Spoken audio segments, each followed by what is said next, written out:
ఇత కూడా చాలామంది రాశారు, కంటెంట్ లేదు, సీక్వెల్ అడ్వాంటేజ్ ఉంది అంతే, సెకండ్ హాఫ్ పండలేదు, సునీల్ గారు పండలేదు, ఇది అదే.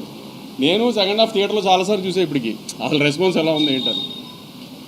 ఏదన్నా పెద్ద హీరో లేడు, హై మూమెంట్స్ ఉండవు, హీరోయిక్ మూమెంట్స్ ఉండవు, అయినా అరుస్తూనే ఉన్నారు జనం సెకండ్ హాఫ్లో. మరి ఎందుకంటారు జనానికి తెలియలేదా మీకు తెలిసినంత సినిమా గురించి? పోనీ మీకే ఎక్కువ తెలుసా? రివ్యూస్ రాసిన రోజు కూడా రివ్యూస్ అది వచ్చేసిన తర్వాత నేను రిలీజ్ రోజు సాయంత్రం ప్రెస్ మీట్ పెట్టా, కానీ ఏం రివ్యూస్ గురించి మాట్లాడలా.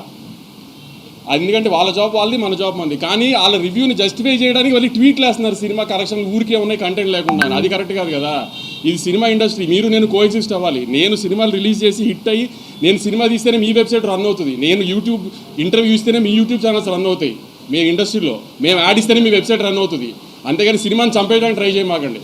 మీ రివ్యూలు మేమే కాదన్న, ఆ రోజు రివ్యూలు వచ్చిన తర్వాత నేను ప్రెస్ మీట్ పెట్టా, కానీ రివ్యూల గురించి ఏం కామెంట్ చేయాలి. నేను ఇప్పుడు రివ్యూ గురించి కామెంట్ చేయాలి, మీ ఒపీనియన్ మీ ఇష్టం. కానీ సినిమా ఆడుతున్న తర్వాత కూడా సినిమా ఎందుకు ఆడుతుందని అనాలిసిస్ మీరు ఇవ్వాల్సిన అవసరం లేదు. మీ జడ్జ్మెంట్ జనాలకు అక్కర్లా, జనం ఆల్రెడీ జడ్జ్ చేసేసే జనం చూస్తున్నారు దాన్ని. ఆ జడ్జ్మెంట్లు చేసి సినిమాని డిస్ట్రాయ్ చేయడానికి ట్రై చేయమాకండి. సినిమాలు ఆడితేనే మీరు ఉంటారు, లేకపోతే వెబ్సైట్ మూసి ఇంటికి రావాల్సి వస్తుంది అందరూ. అది గుర్తుపెట్టుకుని బిహేవ్ చేయండి నెక్స్ట్ టైం నుంచి.